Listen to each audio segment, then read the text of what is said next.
Hi, hi, everybody. This is Pam Holt. I'm the Happy Host.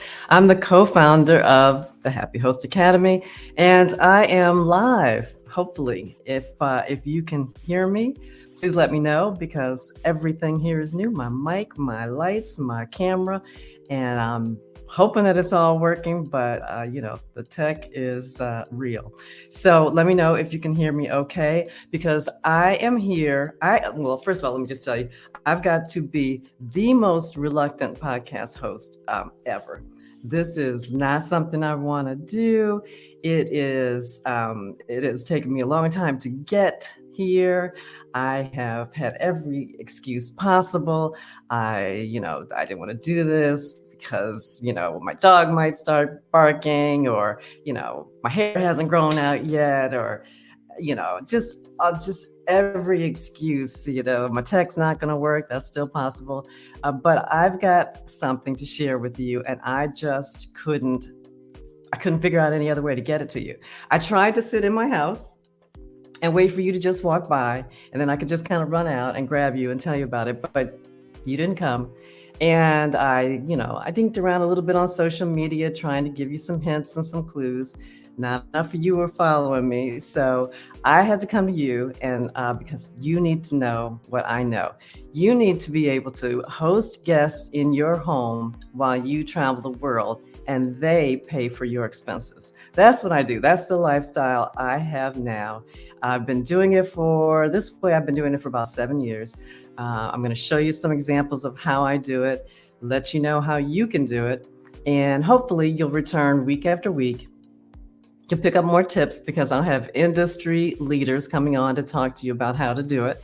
And I'll have successful hosts who are just in the process of doing it themselves. So you'll be able to see just how regular old folks with regular houses are making income. They are taking trips. They are funding college funds. They're funding retirement plans. They are doing all the things, and the guests are paying for their expenses. So it's good. You gotta stay tuned. You gotta look and see what this looks like. So I'm going to share some of my earnings. I'll tell you about different ways that you can do this. And but before we get started, I have you all seen this commercial? It's so cute. It's an Amazon commercial, and it's this teenage girl, right? And she is in her teenage bedroom, and she's looking in the mirror, and she's kind of noticing. I'll show you that she's got a little bit of peach fuzz, and she's like, okay. And so she decides that she's going to try and maybe do something about it with the wax, which let you know is not a fun thing to do. But she looks around her room and she sees this. She sees some of her idols. She sees Eddie Murphy. He's got this big bushy mustache. She sees Frida Kahlo, and she's got a little mustache too. And then she sees Freddie Mercury from Queen. She's got a little statue of him, and he's got his mustache, and he's got on this yellow patent leather jacket with all the gold buckles, right? And she's like, okay, that's what I need. And so it's an Amazon commercial. So there's Freddie Mercury. So she sends away and gets this yellow jacket from Amazon probably the next day, because you know how quick they are. And that's it. That's it for her. She is instantly feeling herself. She is feeling confident. She is embracing her uniqueness, and she's loving herself, and she's going to school, and she's strutting down the hall, and other friends are looking at her like, what is happening? And she is just uniquely herself, and loving it and having a ball. And I love this commercial because this is exactly how you are going to feel when you start hosting guests in your home, and you start checking your bank account, and you see that money rolling in while you're maybe on the beach, or you're maybe in Paris, or I don't know where you are. You're somewhere that you want to be. Here's how this happens. You can. There's lots of ways to do it. I'll get into my story, but I want you to know that all things are possible with this. You might decide that you're going to eventually leave your 9 to 5 job. I kind of did. I kind of accidentally retired and didn't even know about it. But I'll get into that. And there's all kinds of things you can do if you don't want to travel. You can, one year I had to replace my roof, replace my furnace, and replace my hot water heater all in the same month. And literally, back in the day, that would have uh, that would have put me in bed. But it didn't because I knew I had the income coming in from the rentals, and so I just went ahead and paid for it, and I didn't feel it. Um, and so that's what I want for you. Here's my story. I'm a real estate broker. I've been a real estate broker for decades now. And so I've helped mostly women. Women usually lead the search for homes. So even when I'm working with couples, it's usually the woman that I'm spending the most time with. So I spent a whole career showing and selling and helping buyers find their homes. So I'm real clear on what it takes to make your home presentable, how to market a home, how to price a home, all the things that real estate agents do. I'm also an attorney.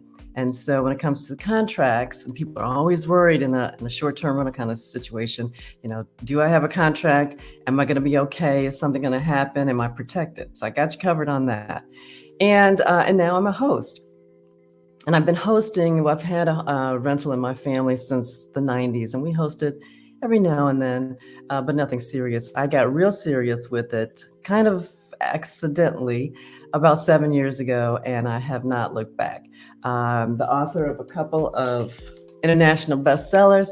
I literally co-wrote the book on hosting, so I kind of know what I'm talking about. So here's a little bit more. I'll tell you. When we host, my daughters and I'm a single mom and I have 2 daughters, we allow guests to have our entire home. So that means I've never met a single guest.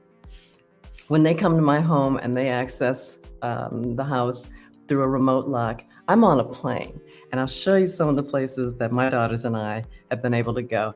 So this is us in Spain. We saw some unbelievable sights in Europe. We've been to Paris twice.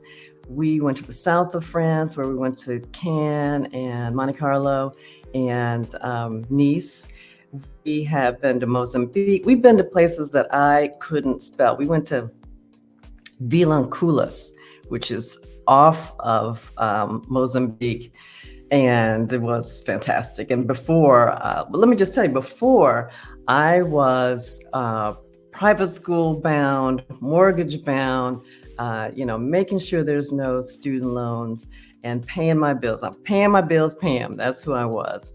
But after I started hosting and guests started paying our way, I became international Pam. And so my girls and I have been everywhere. We were domestic before because really I couldn't divert funds. I couldn't, in good conscience, divert funds from school and their education to go on vacation. So we just went domestic. But now here's us. We were in London having a tea party. We went to Egypt. We went scuba diving in the Red Sea when we were in Egypt. We stayed there for 2 weeks. And this is us in the Valley of the Queens, which was very, very cool.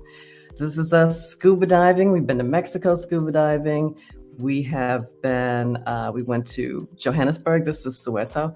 And we've been all over the world. And that's because we've had guests who have paid the bills. So this is us in Nice when we went to the south of France.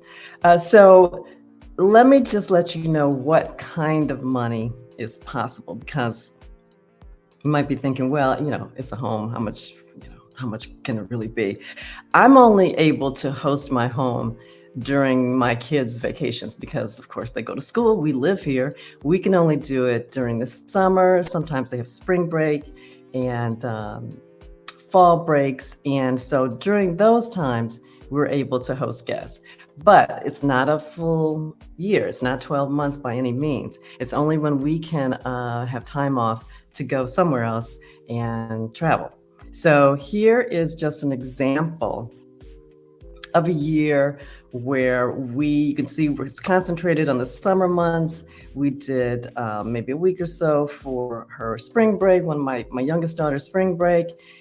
In November, I think we did the Thanksgiving holiday. We did have an extended time in October. I think they had a fall break, lots of breaks, which is good because it lets us travel. But you can see this is from Airbnb, and you can see my earnings were on a monthly basis, up near $10,000 a month. Now, this is just Airbnb. I'm also on Verbo because I'm able to rent my entire home. And so on Verbo, I have an equivalent set of stats just like this. So there are months where I'm making $20,000 from the beach.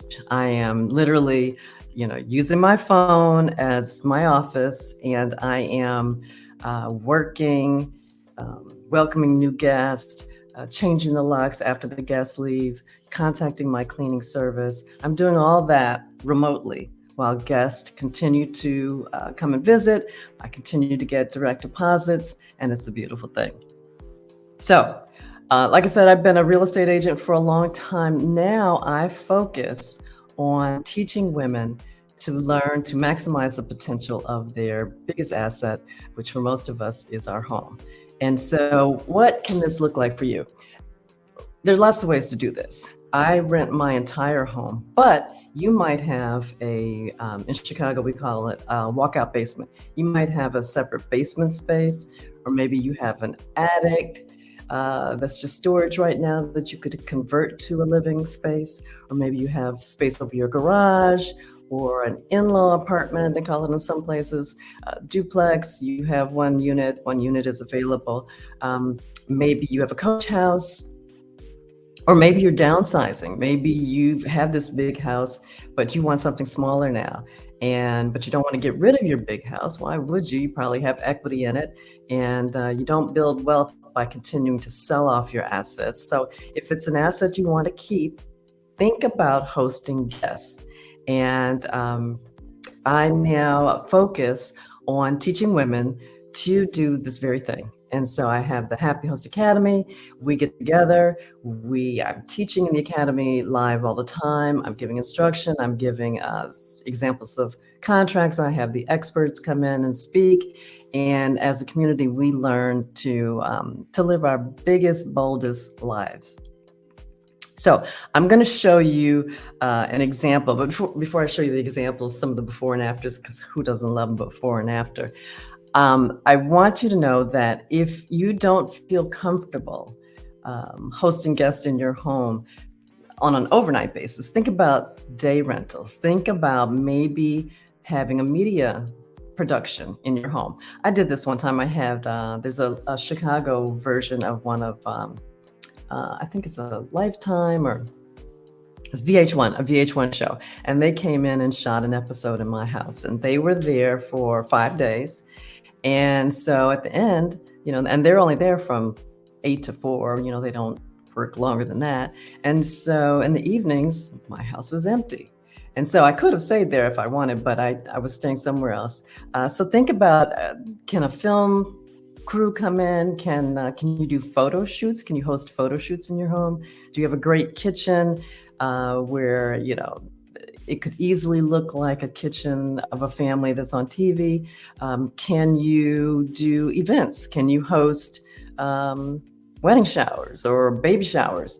Or do you have a big backyard? Can you host graduation parties? Or I have one client who has a really big yard, and she's going to rent it on a daily basis, maybe even an hourly basis, for people who have pets in her neighborhood. And it's going to be kind of a dog park, a place for you to bring your dog. They play with other dogs, they run around, it's a secured space, and she's going to charge for that. So there are lots of different things that you can do if overnight guests, if that's not something you want to do. Think about, maybe you could even do a co-work space. So if you have a nice big dining room table and you have a coffee pot and you want to set up and you want to have people come in and work on their projects, and it's kind of like a WeWork situation, but it's in your house and you're earning income. So let me show you some of because a lot of people are thinking, well, yeah, that's because you have a big fancy house, and all the people you work with, have pools and I don't know, fabulous kinds of walk-in closets with couches and I don't know, roof decks and all this stuff. It's not the case. That's not the case. Some do, but some don't. So here are a few before and after, so you can get a sense of what I teach, how I help you position your home, how we learn about your story, and presenting your story as the kind of the theme of your listing, because you're unique. And when people stay for Airbnb kinds of experiences, they're looking for something local and authentic. And so the idea of a hotel room that's sterile and certainly lacking in personality is not attractive to them. But the idea of living in someone's home who has whatever traveled, or maybe they have an extensive book collection, or maybe they have a bunch of old wax vinyl albums, and you can come by there in the evenings when you're not sightseeing. You can listen to some of their albums. People love that kind of stuff. And so don't think you have to have, the big house on the top of the hill, with the moat and the swimming pool, because you don't. So here's some before and afters. This is on the left, this is a loft space. So this is what it looked like before we started working on it and setting it up as a short-term rental. And so with some really small changes, just swapping out the closet doors to give a mirror closet door to make the room look bigger, doing a string light, changing linens, really small kinds of things, I was able to take this unit from no one wanting to stay here to being able to command $350 a night. This unit, which usually really only rented on the weekends, that was the only time that it was available, but would bring in about $6,000 a month. And so for a one bedroom, that's not bad. It certainly covered the cost to keep the unit and then some. So let's see. This is a bigger unit. This is one that does have a swimming pool, but we did some decluttering because that's kind of where people can kind of get tripped up.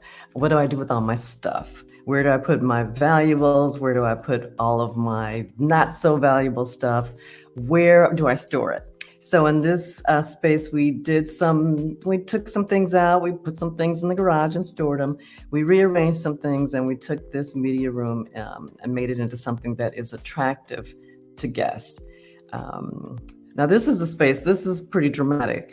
And this is what I mean. This is what I want you to see and understand the transformation that's possible. So if you have a basement that you're just storing a bunch of who knows what in, and if you have the vision and have the interest in changing it into something that can be a space for guests, I certainly recommend it, and I would certainly like to be the one to help you do that. This is in Chicago. This is a 100-year-old brownstone, and the basement was literally concrete and brick walls. And we built it out. We put in a bedroom, and we built out the living space. And initially, the host didn't have a kitchen space because it just wasn't in the initial budget. But she rented the space anyway, so don't let that stop you. And about a year later, she had enough income saved from renting the space to then install a kitchen space. And then she, of course, raised her prices and went on to continue hosting with a full kitchen in her unit. So that's pretty cool. This is my space. It's not that fancy.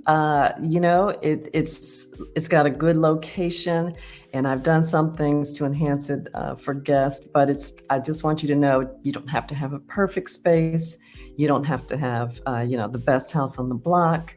You just have to get started, and you have to have just kind of like the girl with the yellow patent leather jacket. You've got to have confidence that this is something that you want to do and that you can do, and then you have to find a guide to help you do that. And so this could look like for you if you're considering the travel part, that's what we do. But also people who are away for extended stays, like sabbaticals. If you want to take some time off, if you're able to from your job, to go to someplace in Europe for a month or 3 months, consider renting your space while you're gone. Now your house is not sitting empty, subject to all kinds of things that could happen if your house is empty. And you're earning income for spending money, for airfare, for whatever that's maintaining your sabbatical life. Or if you're going to expat and maybe you're doing some expat exploration, you're doing some 2 and 3 and 4 week trips, but you want to come home because you're not quite ready to leave yet, and you want to come home to your home. So consider having guests during that time frame. There's also, if you have a second home, and this is a great way to have a second home. If you rent your first home, I have a client who's seasonally in their 2 homes. So in the fall and winter, they're in their warm weather location, and then they rent this space. And by renting this space, and then vice versa the other time of the year, by renting the spaces, they're able to pay for both of them. So essentially, they're living free in 2 different houses. So come on now, that's pretty good. But it could just be for extra income. Like I said, I've had to redo my house in various different ways, and it was great to have someone else pay the bills. So if you want to put money on retirement, if you want to zero out those credit cards, hosting is a great way to get it done, even if you're going to maintain your 9 to 5. So I just want to make sure you're able to overcome some of the mindset obstacles that often hold us back from doing the short-term hosting, home sharing. And that has to do with, there's people in my house, and is this safe, and how am I going to secure my things? We go through all of that at the Happy Host Academy, and I'm happy to show you how to do it as well. So that's why I'm here. Like I said, I've been trying to find you. I've been trying to get to you. I decided to do it this way. So every Thursday at 11 o'clock, I'm not sure I'm going to always do it live because the tech is the tech. But if I don't do it live, I will record it. I will bring in my co-hosts who are from around, not only around in the US, but some European international hosts who are doing it their way. So you can hear their stories, because everybody's story is a little different, and everybody does it a little bit differently. So it's always fun to hear how someone else does it, and you can pick and choose the things that they do, and use them if they work for you, and don't if they don't. And so next week I have Lace Hernandez. She's from Mint SDR Hosting, and she's going to come in and talk to us about using Instagram, using social media to promote your home, your listing, and to attract the ideal guest for your space. Because not every guest is going to be great for every space. And it's good to know, get a sense of who your best guest would be, and then figure out how to attract them. And then the guests are happy because you've set up your space specifically with them in mind, and you're happy because you have your ideal guest. It's a beautiful thing. The week after that, I have Kate Campbell coming in. She's with Be Brave Interiors. And I'm really big on you using your personality as the basis for your design, your listing story, your social media. Your personality and you are the superhero in this story. You are the one that people want to get to know. You're the one that they want to trust and explore through your space and the offerings that you have in your listing. So join us every Thursday. Subscribe if you can, depending on where you are, subscribe on our channel, our YouTube channel, so you make sure that you get us every week. And if you want to check me out, I'm at pamholt.com, HOLT, my name. Or you can join us Just come on in. Let's get us started. Join us at the Happy Host Academy. You can go to the happyhostacademy.com, schedule a call with me. If you've got some concerns about hosting and you want to chat about them, let's do it. Let's take 20 minutes. Let's get on a Zoom. Let's talk about it. Let's figure out a way that we can make this work for you so that you can put on your yellow patent leather jacket and you can pull your suitcase behind you and you can do that little teenage girl strut all the way down through TSA and onto the plane. Well, you probably won't go TSA because by then you'll be such a traveler. You'll have clear. So you'll be just strutting past everybody who's in the TSA line and heading off for your next trip. So that's it for me today. I hope that that you're interested in this. If you have any questions, you can drop me an email. You can check me out directly at pamholt.com and let me know what do you want to know? What's it gonna take to get you to try this? I don't know. What's it going to take? Let's see. I will see you next week. Thanks for tuning in. I'm Pam Holt. I'm the happy host. Thanks for listening. Bye.